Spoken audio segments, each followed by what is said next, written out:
Federal Reserve Chairman Jerome Powell piloting the ship of cause and effect to massive spending, revealing a third consecutive three-quarter-point interest rate hike in an effort to try to tame this inflation. The move sent the stock market into a complete nosedive. We're talking lawn dart territory, causing further headaches for both investors and consumers. But what does this mean for your wallet moving forward? Well, Powell seemingly has no clue what is coming next, acknowledging that economists that basically been saying for months that the Fed's soft landing plan, you remember that, folks, have been a miscalculation, finally facing the facts that we are actually in a recession. Now, Powell's not alone in this assumption. Some of the world's biggest bank executives echoing this message, like Jamie Dimon, the CEO of JP Morgan Chase, who, during a testimony on Capitol Hill, warned policymakers to, quote, prepare for the worst, later pointing the finger at reckless spending, adding, I don't think you can spend $6 trillion and not expect inflation. We've all been saying it, folks. But the Federal Reserve's inflation might have as well been just a series of costly miscalculations, and yet Jerome Powell believes tripling down on rate hikes is the right move? Yes. So as for what's next, should probably expect more of the same, folks. Reducing inflation is likely to require a sustained period of below-trend growth, and there will very likely be some softening of labor market conditions. Restoring price stability is essential to set the stage for achieving maximum employment and stable prices over the longer run. We will keep at it until we're confident the job is done. We will keep at it. Translation, we're going to keep adding to the interest rate. Also, they need to stall the economy, is what he just said. So let's discuss. Joining me now, National Affairs reporter for the National Review and Newsmax contributor John Fund. Also back with us, reporter for the Daily Caller, Brianna Lyman. All right, folks, welcome back. John, I'll go to you first on this one because this is big. He basically said, folks, we got to stall the economy.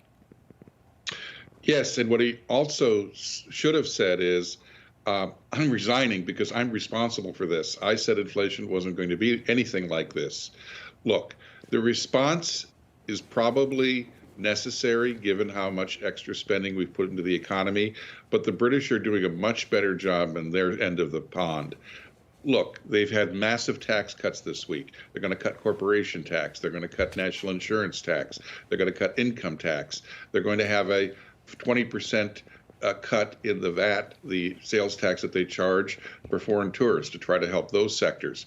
We need tax cuts. We need tax reform, frankly, a flat tax. That would really juice and energize the economy with honest growth rather than the fake growth that inflation brings.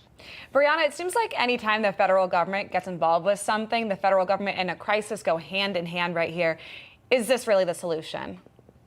I don't think it is. And John, I have to disagree with you a little bit. I don't know if raising the interest rates again was the right response. And the reason I say that is because you have to think back to the Depression of 1920. I think it's often overlooked because the Great Depression obviously overshadowed it. But the reason that you had the Depression of 1920 to 1921 is because very similar to the conditions we see now. We were coming out of the Spanish flu. You had about 670,000 American workers dead. You had a very strong labor market. You had relatively low unemployment, but you did have high inflation. And so the Fed's response at the time was they rapidly raised interest rates in succession because they did not wait for the economy to actually adjust to these federal interest rate hikes. Brianna, with all due respect, the Spanish flu was 12 years before the Great Depression. 12 years.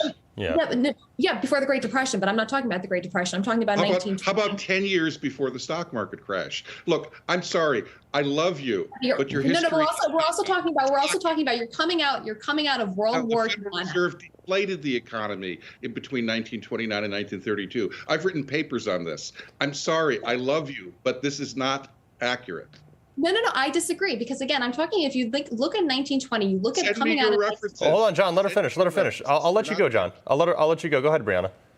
And John, I will definitely send you this actually, because I was just reading a report on in Bloomberg the other day. But again, if you look at the market and what happened in 1920, there is a reason that you had a strong labor market. When they raised the interest rates, the labor market contracted. John, what is your justification for the Great Depression or the Depression of 1920 at this point? If you take into the factors, you had a strong labor market because the Spanish flu left so many jobs opening, because we were coming out of the war, consumer spending, it was spending high, but inflation was nonetheless high. And the Federal Reserve responded by rapidly raising interest rates. John, we're going to let you respond to that. Look, I respect her analysis, but she's describing the world of 1920, not 1930 or 1931 or 1932. know. She just got the Hold dates. on, Brianna. She just got the dates wrong. She got the dates wrong. No, that's not true. I'm not understanding what dates did I get wrong. 1920, there was the Depression of 1920 to 1921. You said the Great Depression is starting out, Brianna. Yeah. Right. And then I corrected myself. Anyway, folks. All right. So I love this debate, but I got to get to one more topic, which is Stacey Abrams. Why she is? I mean, I thought she was president of Earth as of what was it, Star Trek? Yeah, that's but right. you know, John, the problem here with Stacey Abrams is every time she opens her mouth, she does something wrong, and then she gets more famous for it. She recently just said that there is no fetal heartbeat at 6 weeks. It is a manufactured noise. Regardless of where you stand on the abortion thing, she's scientifically incorrect, no? Stacey Abrams has literally self-destructed her campaign. What she started out doing was saying it's hell on earth to live in the state of Georgia, even though I'm running to be governor of the state of Georgia. Now she's making stuff up. You know, at least people in Washington, when they claim ignorance, say, well, I'm not a doctor. Apparently she's a doctor who knows fetal heartbeats. This is preposterous. She's basically taking her campaign and turning herself into a campaign fireball. Well, and Brianna, to make things worse, Planned Parenthood in August changed their language on their website. Originally, they had on there that 5 to 6 weeks showed a very basic beating heart. And then they changed that to vaguer language saying, oops. Exactly. They changed that to say not so much and that it could be a heart, but it's being amplified here. Yeah, of course they're going to change their rhetoric. And when it comes to Stacey Abrams, the reason that Stacey Abrams is talking about abortion is because Democrats think that that is a winning issue for the 2022 midterm elections. But the bottom line is that it's not a kitchen table issue for most Americans. The economy, inflation, whether or not you can fill up your gas, your fridge, that's a kitchen table issue here. So Democrats are hoping to still rally their base by talking about abortion, saying that women don't have rights, that apparently a man is creating a heartbeat to convince women that there's a baby inside of them, which there is, and the baby does have a heartbeat at 6 weeks. I mean, there's plenty of studies that show that between 6 and 7 weeks. And so from the party of science, I don't expect anything less than her making these ridiculous claims. Yeah, and the same party that just had a study that was published on, I think, ABC News that said, like, babies can respond to the taste of vegetables that the mother, I'm just like, guys. Right, but it doesn't have a heartbeat. Zuby, who tweeted, I wish we had the tweet because I didn't tell anybody about this beforehand, but that he tweeted out, he was like, oh, they can taste things, but they don't have a heartbeat? Almost like we there. can see if they like carrots or not. But that's it. Not only that, abortion is not falling in the issues that American voters are focused on. They're more focused on the economy, on jobs. Guns even fall above abortion. America. Yeah. Brianna, Lyman, and John Fun, thanks for joining us this morning. Thank you. No crooked establishment. None of that twisting the truth. No talking down to me. Don't tell me how to think. Don't tell me how to think. Don't tell me how to think. I trust Newsmax. Newsmax. They don't tell me how to think. They let me decide. Newsmax. real news For real people.